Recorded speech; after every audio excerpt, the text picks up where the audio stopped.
Download the AllStar app. Make your picks for UFC fights, challenge your friends, level up and win prizes. Link in description. Get it now.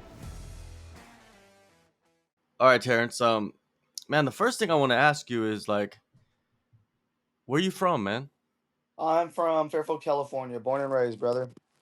No, but your parents? Like, where are you from? Like your parents? My dad was born in a refugee camp in Laos, Okay. and when he was 13, 12 or 13, they moved to San Francisco, and then sometime during high school, my pop and my grandparents moved to Sassoon City, and we've been here ever since. So you're 100% Laotian. No, I'm Mien. I'm Mien. Bien. I've never heard that before. Mien. Yeah, Okay. my dad, I'm not sure. My dad told me that the Mien people, there's like 12 clans, 12 families Mm-hmm. that they're like nomadic mountain people from China, Okay. and something happened. He said, I don't know how true this is, but he said Mm-hmm.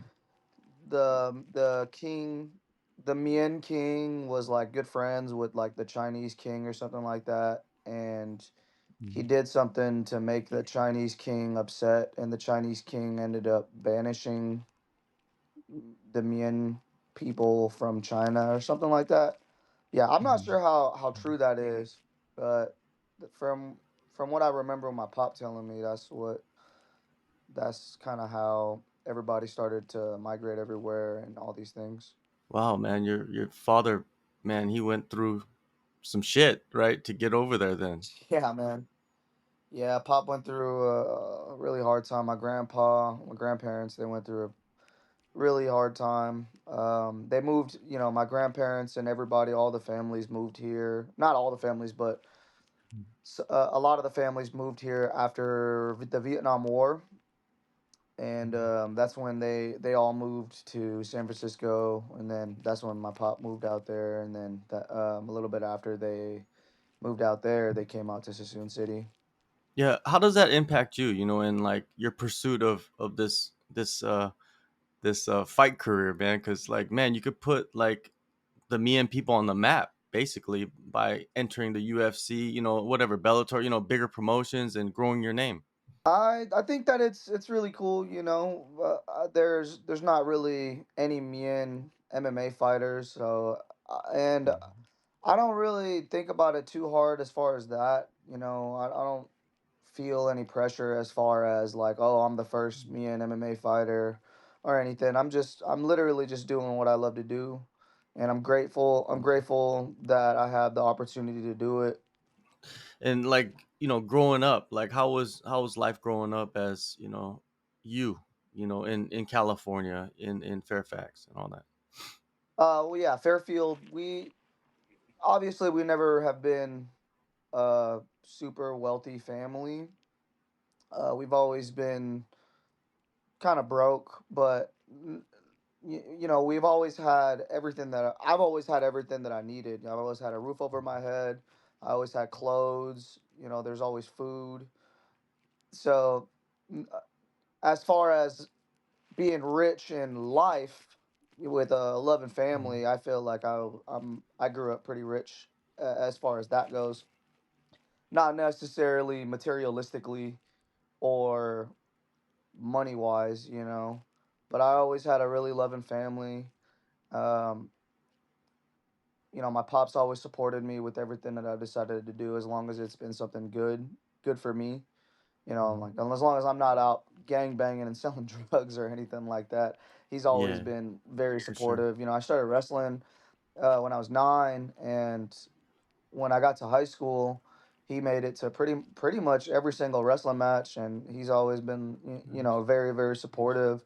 And then when I started fighting, Mhm. it never changed.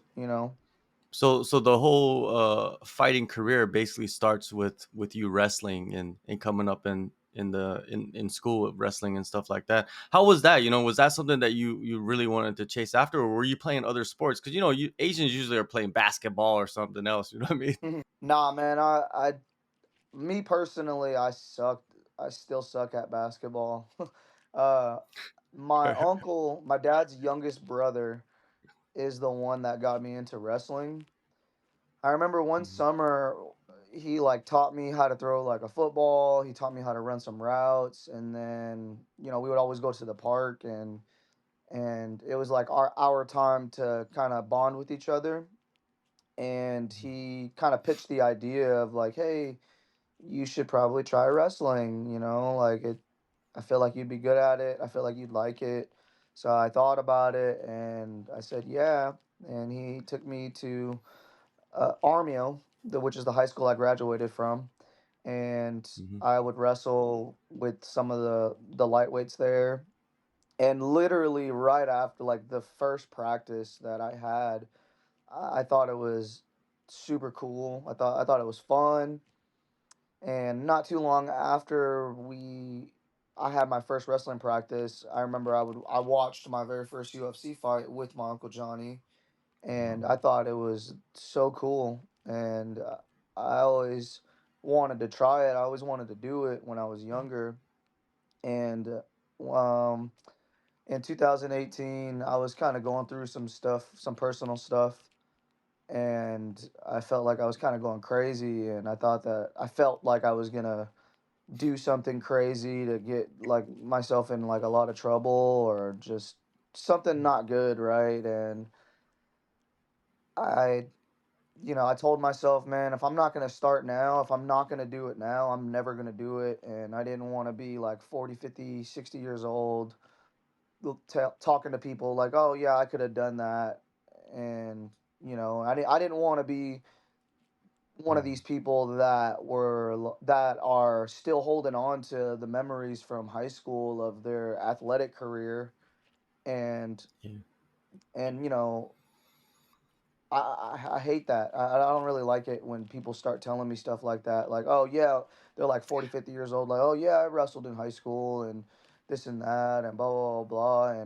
And that's all they're holding on to. And it's just like, dude, I don't want to fucking hear that shit, And I didn't want to be one of those people. So I decided, like, fuck it, man. If I'm not going to start now, I ain't never going to do it. And I don't want to live with the regret of not knowing how far I could have done or how far I could have went with it. So I just said fuck it and I started training. And not too long after I started training, I started fighting and I've never stopped. Damn. Like the gym that you're at right now, that's preparing you for this title fight coming up. How did you end up with them? I I heard about them, and at first I was kind of intimidated to like go in, like just like anybody else would, right? Like when they hear about like a martial arts gym. I heard about them, Mhm, and I remember I came by before they relocated to where they're at now, and I came by during the middle of the day, which is when they're closed. And the personal trainer that was there at the time shot me a schedule, and they were saying like, hey, nobody's here right now, but I can give you a schedule. And then they relocated, and then I remember after work one day, I pulled up and I signed up with there was another one of the fighters that was there that was working the front desk, and him and I started chopping it up. And like before we even started talking about like what the rates are, whatever, I already knew that I wanted to sign up. So I didn't care how much it was. I just wanted to sign up.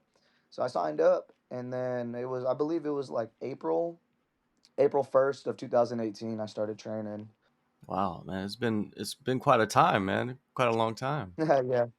Yeah, it's been a journey for sure, and it's it's cool to look back and see everything that I've done so far. And like I said, I was kind of going through it, and it was a good outlet for me to for something positive in my life.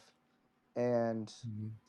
yeah, like when I first started training, at T Farrell, there was like, I want to say like maybe like the first year and a half, I didn't really talk too much with anybody at the gym, and slowly but surely, I started to open up and talk to the coaches and talk to the team. Well, at the time, it was just me and my other teammate Caesar, but I started to open up with them and then hanging out with them, and Mhm. then slowly but surely, I felt like I belonged. And the coaches, man, the coaching staff that you got right now, like talk about them and how they have developed your skill set throughout the years. Absolutely. My head coach is Anthony Sonny Ramos. He's my primary coach right now, but I also have another striking coach in Coach Brandon Madali. I have my jiu-jitsu coach is Coach Devin Devo Fields. We also just got a new jiu-jitsu coach named Coach Joey Taylor, and those guys, man, they're amazing. They hold you accountable. Coach Sonny for sure holds you accountable. He doesn't really sugarcoat anything. He doesn't pull any punches. So if you're fucking up, he'll let you know, and it's usually not in a nice way. But that's love, though, right? That's Yeah. that's the that's what Yeah. that's love, though. That's the truest form of love, and I wouldn't want any other way. And what I've known Coach Sonny, Coach Madali, and Coach Devo for several years now, and we when when something's off, they'll know, or like if anything comes up, like they'll know. They're like the first ones to know, and they're always the first ones to have my back and to let me know like what I can do and what I shouldn't do, what's a good idea, what's a bad idea. um they're Coach Sonny has been a really good mentor to me, especially, well, to everybody on the team, to be honest with you. And he's always reminding us to be grateful for what we have, and he's always telling us to make sure that we expand our network and make sure that we're building up good relationships with everyone, as far as like our sponsors and just people in general.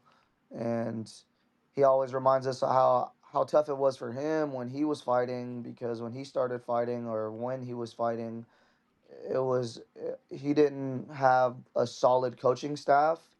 And I remember him telling me, he always tells us this story, and it was his last fight.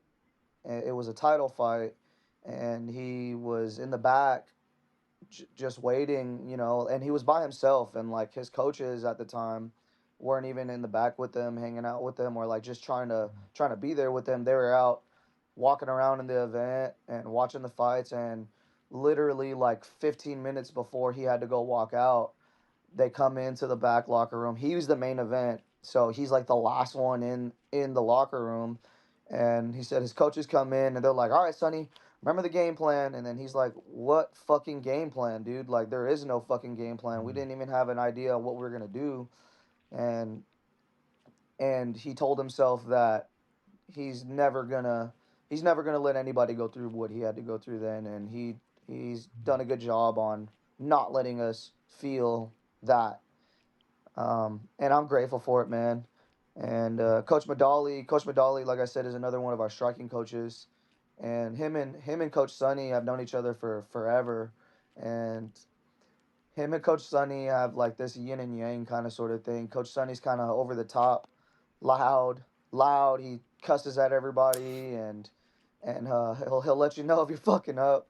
And Coach Madali is he's like the chill coach, which is like, and like, like he ain't gonna yell at you too much. And if he yells at you, there's a reason behind it. I mean, not saying that Coach Yeah. Sonny just yells at you for no reason, but Coach Madali definitely, like, he's definitely the more relaxed coach out of the two. Yeah, it's like a good cop, bad cop type situation, no? Exactly, yeah. All right, man. This title fight, man, vacant flyweight title, A1 combat, huge opportunity for you. Carlos Puente Jr. What do you think of him and the skill set? I think that he deserves respect, and I respect him. I respect everybody that I fight. he has the most experience out of everybody that I've fought so far. He's got 17 fights altogether. This will be my eighth fight. He's been fighting for a while. I want to say that we were supposed to fight him maybe last year, or if not last year, then the year before. But you know, things happen, fights fall through, people get hurt, you know, and it never went all the way through. And then this time around, I got his name again, and I was like, all right, cool. Um, I think that I don't think that he is going to show me anything that I haven't seen before. But that being said, again, I'm not gonna look past him. You know, his last two fights were title fights. His last fight, he fought to a draw. The fight before that, he lost in a decision.